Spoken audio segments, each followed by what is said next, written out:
الله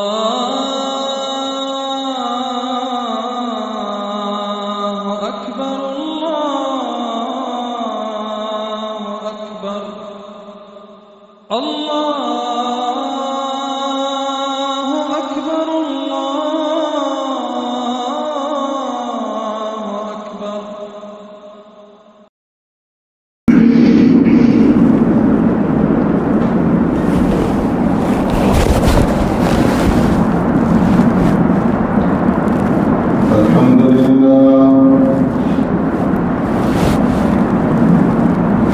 الحمد لله نحمده ونستعينه ونستغفره ونؤمن به ونتوكل عليه ونعوذ بالله من شرور أنفسنا ومن سيئات أعمالنا من يهده الله فلا مضل له ومن يضلله فلا هادي له ونشهد أن لا إله إلا الله وحده لا شريك له ونشهد أن سيدنا وسندنا ونبينا ومولانا محمدا عبده ورسوله أرسله الله إلى كافة للناس بشيرا ونذيرا وداعيا إلى الله بإذنه وسراجا منيرا. أما بعد فقد قال الله تبارك وتعالى في القرآن المجيد والفرقان الحميد. فأعوذ بالله من الشيطان الرجيم. بسم الله الرحمن الرحيم.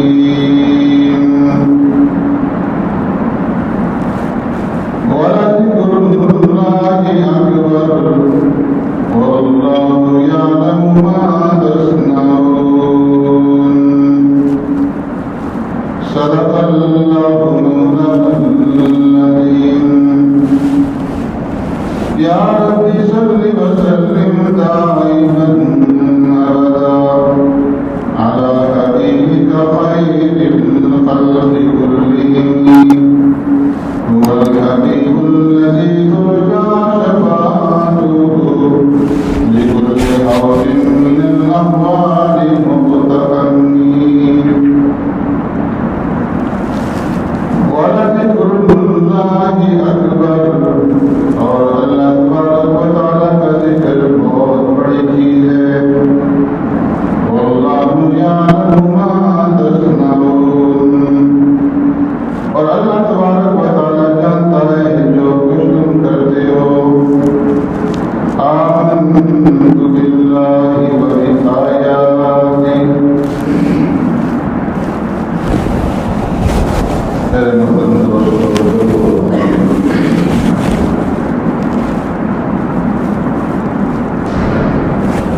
گزشتہ جمعہ میں بات میں نے یہاں ختم کی تھی کہ دنیا کے اندر بہت سارے لوگوں کو یہ دعویٰ ہے کہ ان کی وجہ سے دنیا کا نظام چل رہا ہے، لیکن حقیقت میں دنیا کا جو نظام چل رہا ہے یہ اللہ تبارک و تعالیٰ کی یاد کی وجہ سے اور اس کے ذکر کی وجہ سے، اللہ کے نام کی وجہ سے یہ نظام چل رہا ہے. اور اس کی مثالیں میں نے عرض کی تھی کہ جب تک ایک کاشتکار، ایک زمیندار دیانتداری کے ساتھ زمینداری کرے گا تو اس دیانتداری کا نام ذکر اللہ ہے. اور اس سے نظام چلے گا۔ تاجر اگر دیانتداری کے ساتھ تجارت کرے گا تو اس دیانتداری کا نام ذکر اللہ ہے، اس سے نظام چلے گا۔ اور ایک سیاستدان، ایک حکمران دیانتداری کے ساتھ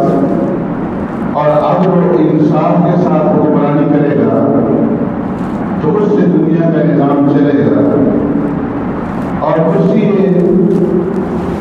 انصاف پر، عدالت پر بیٹھنے والا جج اگر عدل و انصاف کے ساتھ فیصلے کرے گا تو اس کے ساتھ دنیا کا یہ نظام چلے گا۔ لیکن اگر یہ لوگ عدل و انصاف سے ہٹ جائیں، دیانتداری سے ہٹ جائیں اور کرسی حکومت پر بیٹھنے والا حاکم، اس کی نظام کے اندر فقیر اور امیر کا فرق ہو، بادشاہ اور حقیر کا فرق ہو، کرسی عدالت پر بیٹھنے والے جج کی نظام کے اندر امیر اور غریب کا فرق ہو تو اس سے یہ نظام تباہ ہوگا اور نظام چلے گا نہیں۔ اور عملی طور پر ہم اپنی آنکھوں سے مشاہدہ کرتے ہیں، دیکھتے ہیں کہ غلط فیصلوں کی وجہ سے آج ہمارے ملک کے اندر جتنے بھی حالات بگڑے ہوئے ہیں، یہ کرسی عدالت پر بیٹھنے والے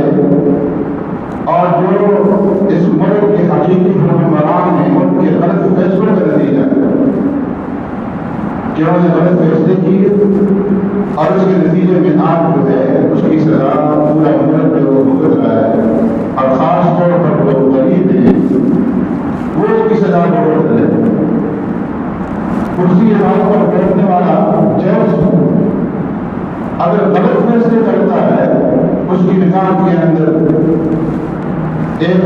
عام آدمی اور ایک امیر کے اندر، ایک عہدے والے کے اندر، اقتدار والے کے اندر فرق ہے تو اس کا نتیجہ جو ہے وہ تباہی ہوگا۔ ہمارے جو کرسی عدالت پر بیٹھنے والے ہیں، ہم دیکھتے ہیں کہ مقدمات کے اندر جو فیصلے کیے جاتے ہیں تو جو غریب آدمی اگر کسی مقدمے کے اندر پھنس جائے تو نسلیں بدل جاتی ہیں۔ دادا نے مقدمہ قائم کیا اور پڑھتے جو ہے اس کی تاریخیں بھگت رہے ہیں، اور ہم دیکھتے ہیں آئے روز کہ یہ خبریں آتی ہیں کہ فلاں آدمی کے مرنے کے بعد فیصلہ ہوا اور وہ بڑی ہو گئی، ساری زندگی اس نے 50-60 سال عدالتوں کے چکر لگائے اور اس کے مرنے کے بعد اس کو انصاف ملا تو اس انصاف کا کیا فائدہ ہوا؟ اس لیے اللہ تبارک و تعالیٰ نے فرمایا کہ یا ایھا الذین آمنوا کونوا قوامین بالقسط شہداء للہ ولو علی انفسکم او الوالدین والاقربین، کہ اے ایمان والو کونوا قوامین بالقسط، کہ جب تم فیصلے کرو تو عدل و انصاف کے ساتھ فیصلے کرو، اللہ کو حاضر ناظر جان کر کے فیصلہ کرو۔ اگرچہ وہ فیصلہ اگر تمہارے جانوں کے مقابلے میں تمہارے اپنے نفسوں کے خلاف ہو، ولو علی انفسکم، اس فیصلے کی ضد کی اگر تمہاری اپنی ذات آ رہی ہو، اگر والدین تمہارے ماں باپ آ رہے ہوں، والاقربین تمہارے رشتے دار آ رہے ہوں، تو پھر بھی تمہارا جو فیصلہ ہے وہ حق کی بنیاد پر ہونا چاہیے اور عدل و انصاف کی بنیاد پر ہونا چاہیے۔ اگر فیصلے کے اندر عدل و انصاف نہیں ہوگا تو اس کے نتائج غلط نکلیں گے۔ فاروق اعظم رضی اللہ تعالیٰ عنہ کا زمانہ ہے اور فاروق اعظم رضی اللہ تعالیٰ عنہ کے دور خلافت کے اندر آپ کی جو خلافت تھی ایسی خلافت تھی کہ دنیا کے بڑے بڑے بادشاہ جب فاروق اعظم رضی اللہ تعالیٰ عنہ کا نام سنتے تھے ان کے دل سے پانی ہو جاتے تھے، ان کے دل بہتر پر بھی تعلیم جاتے تھے۔ اس قدر اللہ تبارک و تعالیٰ نے انہیں روح دم عطا فرمایا۔ تو ان کے زمانے کے اندر روم کے بادشاہوں میں سے یا گورنروں میں سے ایک آدمی جس کا نام جبلہ ابن ایہم تھا وہ مسلمان ہوئے اور اسلام قبول کرنے کے بعد مدینہ منورہ آئے اور مدینہ منورہ سے پھر حج کی نیت سے مکہ مکرمہ آئے اور مکہ مکرمہ میں وہ طواف کے اندر مشغول تھے۔ جو لوگ حج کے لیے یا عمرے کے لیے گئے ہیں وہ جانتے ہیں کہ مطاف جو ہے، مطاف کہتے ہیں اس مقام کو بیت اللہ کے اندر جہاں طواف کیا جاتا ہے، کہ مطاف کے اندر لاکھوں کی تعداد ہوتی ہے، بہت بڑا مجمع ہوتا ہے، بھیڑ ہوتی ہے اور اس بھیڑ کے اندر جو دھکم پیر ہوتی ہے تو اس طواف کے دوران میں جب طواف وہ کر رہا تھا جب گئے ہم تو قبیلہ فزار کا ایک دیہاتی وہ بھی طواف کے اندر مشغول تھا۔ دوران طواف غلطی سے اس کا پاؤں جو ہے اس بادشاہ کی لنگی کے اوپر کی لنگی کے اوپر پڑ گیا اور اس سے اس کی جو لنگی تھی جو چادر تھی وہ پڑ گئی۔ اپنے ہاتھ اور بادشاہ تھا، یہاں پر غریب الوطن تھا، مزاج اس کا وہی بادشاہ والا تھا۔ اس نے دیکھا کہ ایک غریب آدمی ایک دیہاتی جو ہے اس نے میرے لنگی کے اوپر پاؤں رکھ دیا ہے، اسے غصہ آیا اور اس نے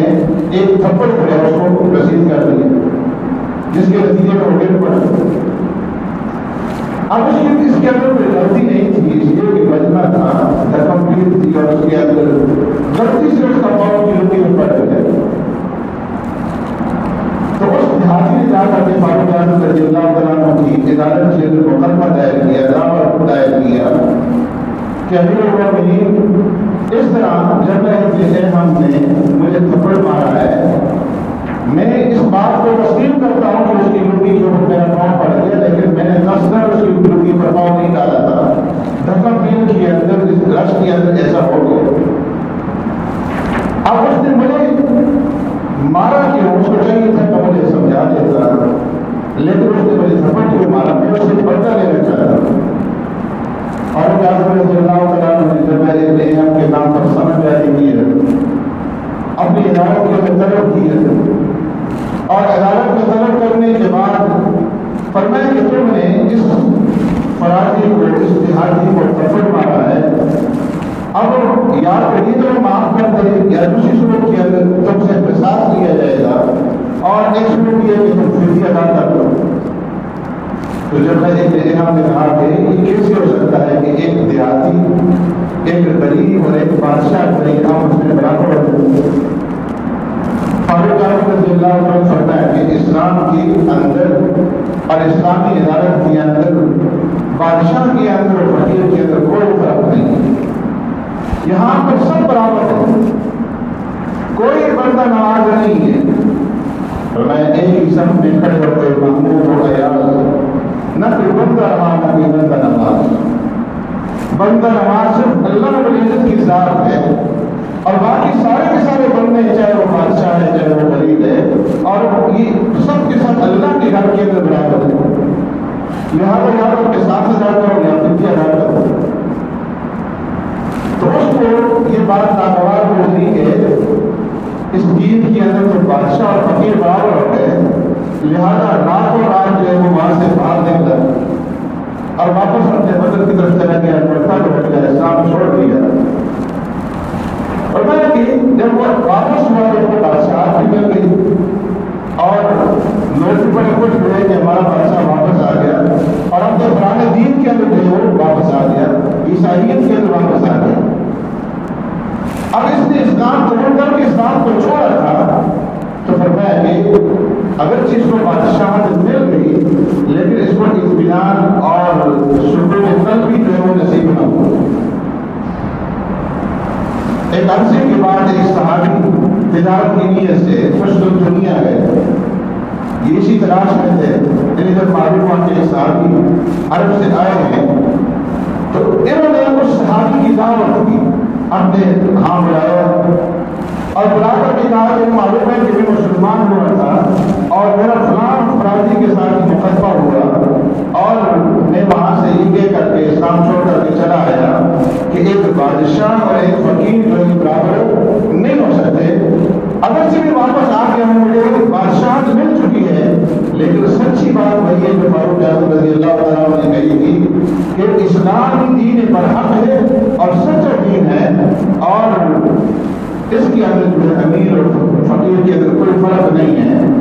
فرمایا کہ میں دوبارہ جو ہے اسلام قبول کرنا چاہتا ہوں، دین کے اندر آنا چاہتا ہوں، لیکن میں وقت کا بادشاہ ہوں، میں چاہتا ہوں کہ کوئی ایسا ہیلا بن جائے، کوئی عذر بن جائے میرے لیے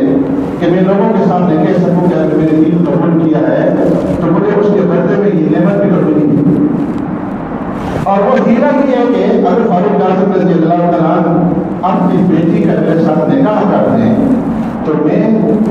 دین کو قبول کر لوں گا، لوگوں کے سامنے کہوں گا کہ اگر میں نے دین قبول کیا ہے تو اس کے بدلے میں فاروق اعظم رضی اللہ تعالیٰ جیسے حکمران کی بیٹی بھی تو مجھے ملی ہے کہ جن کا نام ہی سن کر کے لوگوں کی اور دردبرداری ہو جاتا ہے۔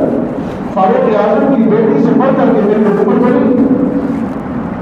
اس صاحب نے کہا کہ میں فاروق اعظم رضی اللہ تعالیٰ کے پاس جب جاؤں گا تو ان سے عرض کر دوں گا۔ یہ صحابی لوگ تھے، اور جب امیر المومنین سیدنا فاروق اعظم رضی اللہ تعالیٰ کی خدمت میں حاضر ہوئے، سارا واقعہ بیان کیا تو فاروق اعظم رضی اللہ عنہ نے فرمایا کہ تم نے وہیں پر اس کے ساتھ کیوں نہ وعدہ کر لیا؟ فاروق اعظم رضی اللہ تعالیٰ کی بیٹی اسلام کے مقابلے میں کیا حیثیت رکھتی ہے؟ تو وہی وعدہ دے دینا چاہیے تھا کہ اگر ایک آدمی اسلام قبول کرتا ہے اور اس کے نکاح کے اندر فاروق اعظم کی بیٹی چلی جاتی ہے تو اس سے بڑھ کر کے اور کیا ہو سکتا ہے؟ فاروق اعظم کی بیٹی کی اسلام کے مقابلے میں کوئی حقیقت نہیں۔ انہوں نے عرض کیا کہ حضرت میں کس طرح وعدہ کر سکتا تھا؟ مجھے تو گھبراہٹ ہو رہی تھی، ڈر لگ رہا تھا۔ فرمایا کہ نہیں، تمہیں وعدہ کرنا چاہیے تھا، اور اب فوراً جاؤ واپس قسطنطنیہ اور جا کر کے ان سے کہو کہ فاروق اعظم کی بیٹی حاضر ہے، تم اسلام قبول کرو۔ اور کہ اس صحابی جب واپس قسطنطنیہ پہنچے تو وہاں سے جبلہ ابن احم کا جنازہ جو پڑھ کر رہا تھا،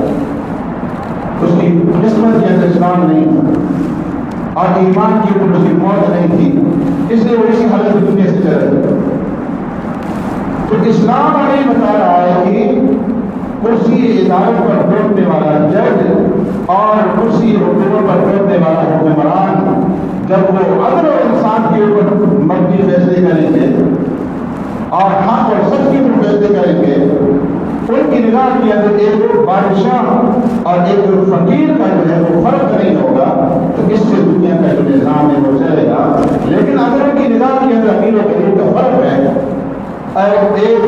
بادشاہ، ایک حکمران، ایک وزیر، ایک مالدار، ایک عہدے والا ہے، ایک عام آدمی،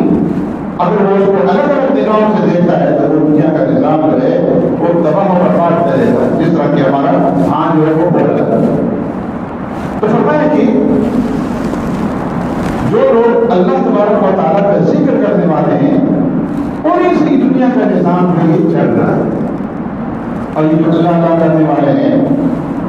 فرمایا کہ بظاہر کے اندر ان کی تو کوئی حقیقت نظر نہیں آتی، ان کے ساتھ جو ہے کوئی لا اور لشکر نہیں ہوتا، ان کے ساتھ کوئی فوج نہیں ہوتی، لیکن ان کی فوج جو ہے وہ اللہ رب العزت کے ہاں مقبولیت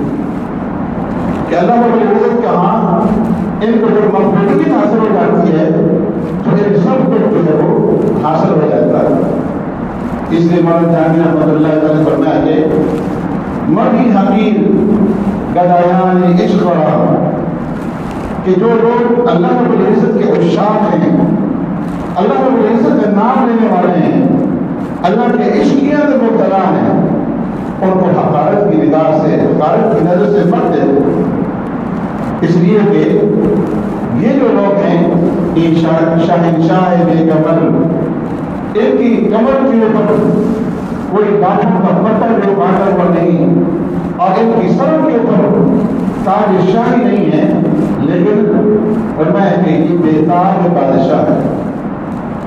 اللہ تبارک و تعالیٰ نے انہیں مقبولیت عطا فرمائی، اس لیے فرمایا کہ بر صغیر کے اندر جب سر سید کا زمانہ تھا، علی گڑھ یونیورسٹی کے اندر ایک پروفیسر تھے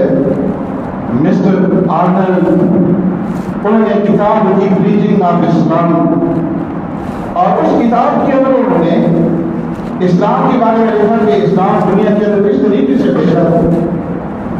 اور مبلغین اسلام کی کیا کیا قربانیاں ہیں عرب کے اندر اور چین کے اندر اور باقی دنیا کے اندر اسلام کس طریقے سے پھیلا ہے اور اسلام کی آداب کیا ہیں، اسلام کے طور طریقے کیا ہیں اور اسلام کی جو ہے زندگی کس طرح سے ہے، اس ساری چیزوں کی اوپر روشنی ڈالی۔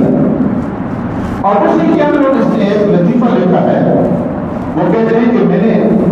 ہندوستان کے اندر ایک عجیب واقعہ دیکھا جو پوری دنیا کے اندر کہیں اور نظر نہیں آیا،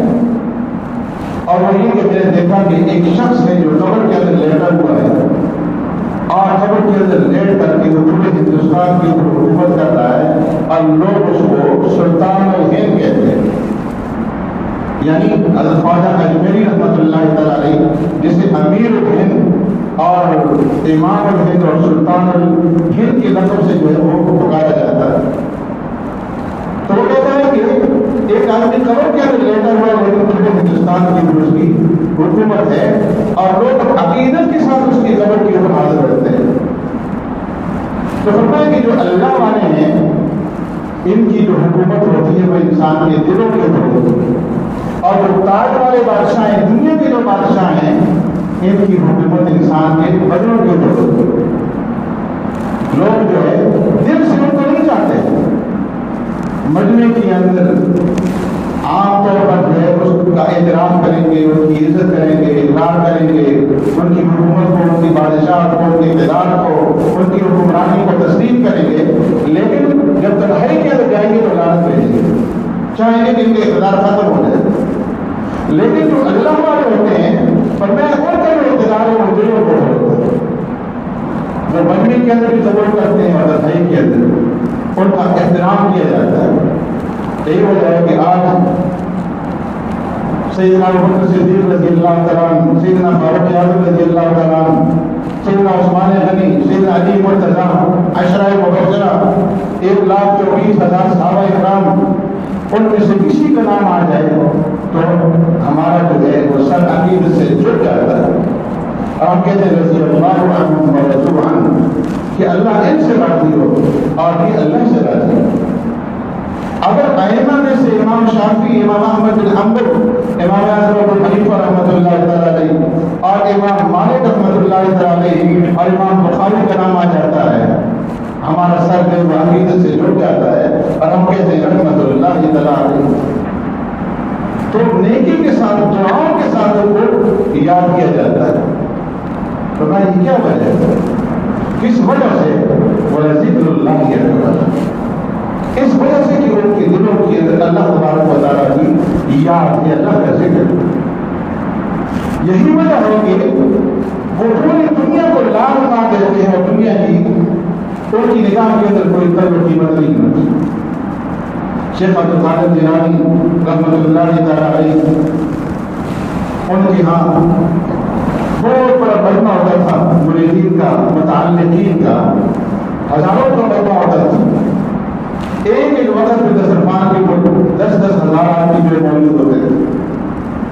تو اس زمانے کا جو بادشاہ تھا سنجر، وہ بھی ان سے بہتر تھا۔ خراسان ایک بہت بڑا ملک تھا اور اس ملک کا ایک صوبہ تھا جس کو نیمروز کہتے تھے۔ تو بادشاہ سنجر نے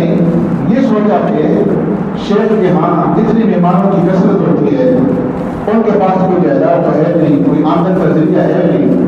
تو کس طریقے سے اتنے لوگوں کی مہمان نوازی کر رہے ہوں گے، ان کو تکلیف ہوگی۔ تو انہوں نے یہ فیصلہ کیا کہ جو نیمروز کا صوبہ ہے، یہ پورا کا پورا صوبہ جو ہے میں شیخ عبد القادر جیلانی کے نام پر ہدیہ کر دیتا ہوں، تاکہ اس کی آمدن سے ان کے اخراجات جو ہے وہ لگ کے چلتے رہے۔ چنانچہ بادشاہ سنجر نے شیخ عبد القادر جیلانی رحمۃ اللہ تعالیٰ علیہ کے نام پر ایک رقعہ لکھا اور پورا صوبہ جو ہے ان کے نام پر ہدیہ کر دیا، ہبہ کر دیا، اور کہا کہ حضرت آپ کی یہاں مہمانوں کی کثرت ہے، آمدن کا کوئی ذریعہ نہیں ہے، اس لیے میں اس صوبہ میں روز آپ کی ہدیہ کرتا ہوں، حوالے کرتا ہوں، اس کی لاکھوں کی آمدنی ہے سالانہ، اور اس سے آپ کے اخراجات چلیں گے۔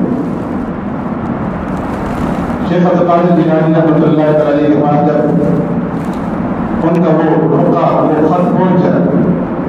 تو انہوں نے اسی کی ویب سائٹ کے اوپر لکھ دیا میں چون چتر سنجری رٹے بختم سے آباد چون چتر سنجری رٹے بختم سے آباد در دل کر بابت ہے وسمول کے سنجرم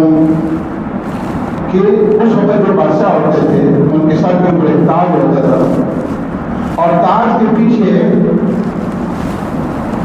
ایک پیچ کو لگایا کرتے تھے جسے چتر کہتے تھے.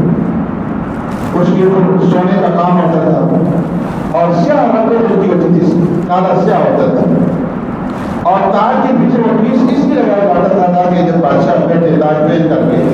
تو اس کی چہرے کی جو سفیدی اور سرخی ہے وہ اس کے اندر نمایاں نظر آئے اور یہ ان کی عظمت کا ایک نشان. تو شیخ عبد القادر جیلانی رحمۃ اللہ علیہ فرمایا کہ اے ستر کے بادشاہ تمہارے تاج کے پیچھے جو چتر ہے سیاہ رنگ کا میرا نصیب اس طرح سے سیاہ ہو جائے کالا ہو جائے اور میں سیاہ نصیب بن جاؤں اگر میرے دل کے اندر ملک سنجر کی ذرہ برابر کی حوث موجود ہو.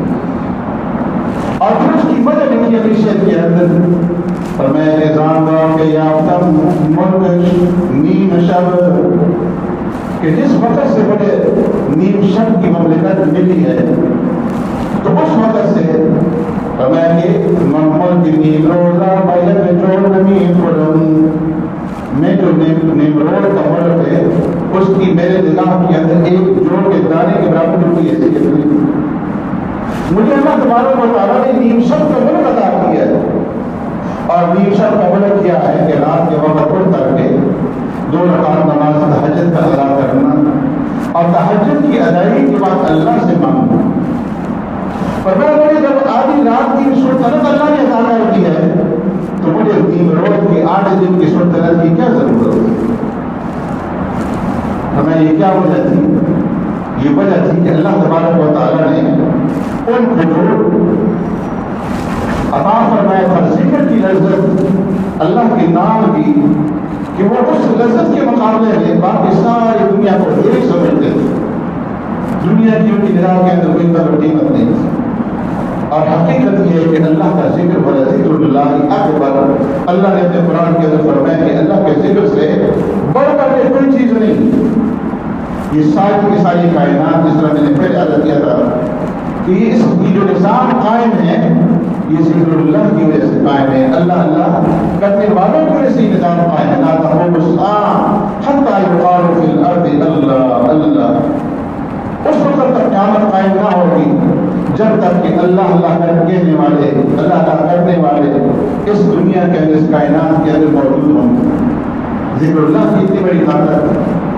کہ نبی محمد صلی اللہ علیہ وسلم دین اسلام لے کر کے آتے ہیں. غیر زمانہ ہے ہر طرف سے مخالفت ہے اور لوگ جو نبی محمد صلی اللہ علیہ وسلم کو مٹانے اور دین اسلام کو مٹانے کے درپے ہیں. اس زمانے کے اندر آپ صلی اللہ علیہ وسلم کی جو چچا تھے ابو طالب اگرچہ انہوں نے اسلام قبول نہیں کیا تھا لیکن نبی محمد صلی اللہ علیہ وسلم کا ساتھ دیتے تھے اور ہر موقع پر آپ صلی اللہ علیہ وسلم کا دفاع کرتے تھے. تو مکہ کے بڑے بڑے مشرکین اور بڑے بڑے سردار کیا کرتے تھے نبی محمد صلی اللہ علیہ وسلم کے چچا کے پاس ابو طالب کے پاس آئے اور کہنے لگے ابو طالب آپ ہمارے بڑے ہیں آپ ہمارے سردار ہیں ہم آپ کے پاس ایک درخواست لے کر کے آئے ہیں کہ آپ اپنے بھتیجے کو منع کر دیں روک دیں کہ وہ ہمارے خداؤں کو ہمارے بتوں کو ہمارے معبودوں کو برا بنا کے نہ چھوڑ دیں. ہم آپ کی وجہ سے اسے کچھ نہیں کہتے. ایک آخری دفعہ ہم آپ کے پاس آئے کہ آپ اس کو سمجھا دیں ہمارا پیغام تک پہنچا دیں. اگر اس کی سمجھ کے اندر بات آتی ہے تو ٹھیک اگر سمجھ میں بات نہیں آتی تو پھر وہ جانے اور ہم جانے. اپنے بتیجے سے یہ کہہ دیں کہ اگر وہ یہ دعوت دے کر کے اٹھیں لا الہ الا اللہ کی اور ہمارے معبودان کی وہ نفی کر رہے ہیں اگر ان کا مقصد اس دعوت سے یہ ہے کہ وہ مال اور دولت حاصل کرنا چاہتے ہیں تو ہم پوری حجاز کی جو دولت ہے وہ جمع کر کے ان کے قدموں میں نچھاور کر دیتے ہیں. اگر ان کا مقصد حسن و جمال ہے تو ہم پورے عرب کی بیٹیاں جمع کر کے ان کے سامنے پیش کر دیتے ہیں. ان میں سے جتنوں کو چاہیں وہ اپنے پاس رکھ لیں ہم ان کی خدمت میں پیش کرتے ہیں. اور اگر ان کا مقصد جو ہے اس دعوت سے اقتدار کا اصول ہے، اقتدار حاصل کرنا چاہتے ہیں، تو ہم آج سے ان کو اپنا بادشاہ تسلیم کر لیتے ہیں اور ان کی اقتدار ہمارے کر دیتے ہیں، لیکن وہ ہمارے معبودوں کو، ہمارے بتوں کو برا بھلا مت کہیں، اور جو کلمہ وہ لے کر کے اٹھے اس کی دعوت چھوڑ دیں۔ ابو طالب نبی محمد صلی اللہ علیہ وسلم کے پاس آئے اور عرض کیا کہ میرے بھتیجے، آج آپ کی قوم کے بڑے بڑے سردار میرے پاس آئے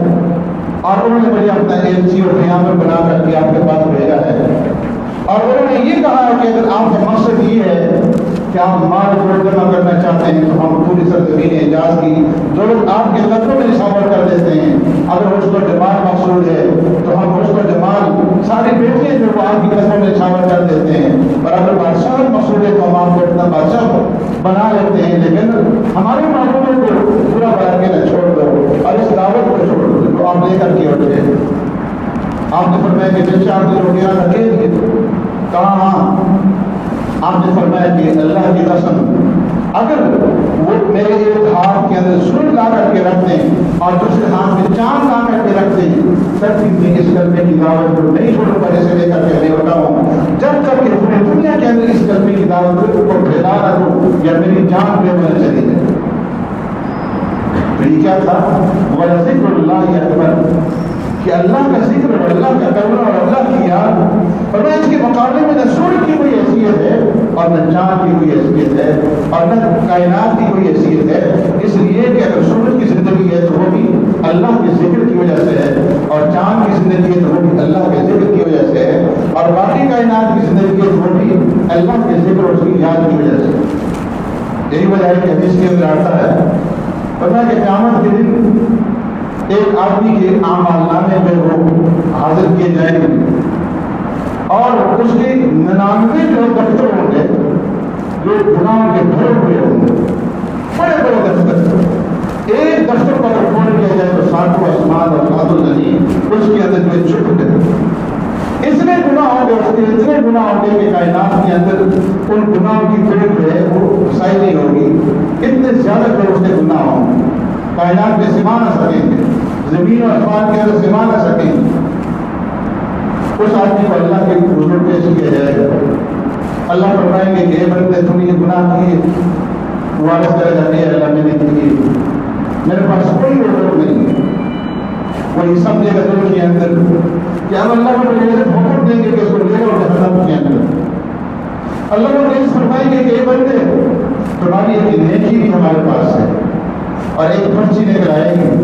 اور اس پرچی کے اوپر لکھا ہوا ہوگا لا الہ الا اللہ محمد رسول اللہ۔ یہ کلمہ اس نے پڑھا ہوگا اور اس کلمے کی وجہ سے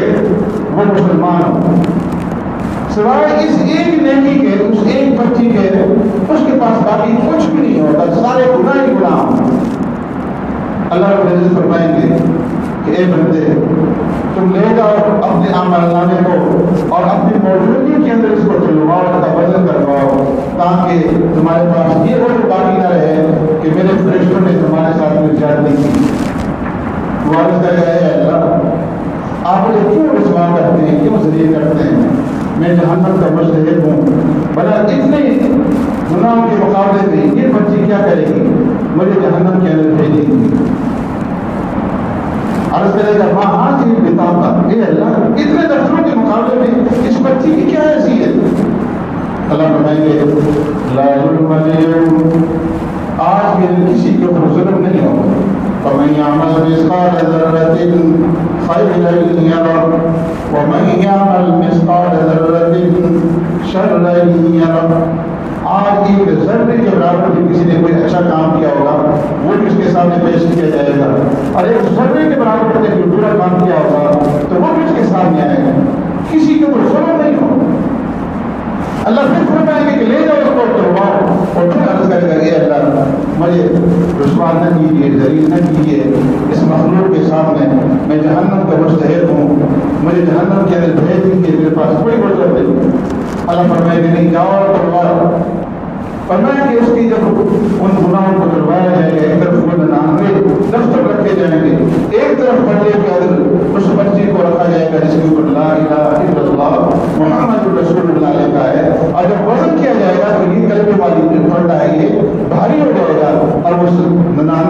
ڈال کے پڑھتے ہیں. کیا ہے ذکر اللہ اکبر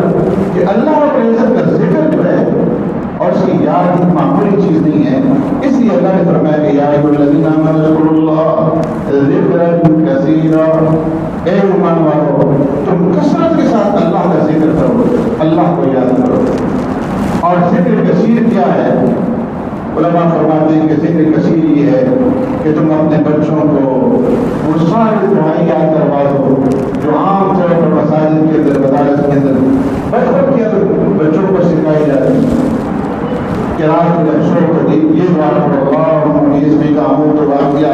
اٹھو تو یہ دعا پڑھو الحمدللہ الذی احیانا بعد ما اماتنا والیہ النشور.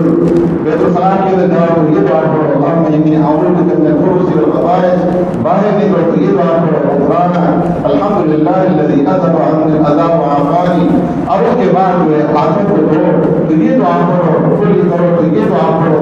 ناک میں پانی ڈالو تو یہ دعا پڑھو, اور منہ دھو تو یہ دعا پڑھو, دائیں ہاتھ سے دھو تو یہ پڑھو, بائیں ہاتھ سے دھو تو یہ پڑھو. یہ ساری کی ساری کتنی دعائیں ہیں. کھانا کھاؤ تو یہ دعا پڑھو, کھانے سے فارغ ہو تو یہ دعا پڑھو, اپنے بیوی کے پاس جاؤ تو یہ دعا پڑھو. یہ ساری کی ساری کتنی مشہور دعائیں ہیں. ان دعاؤں کو اگر آپ صبح سے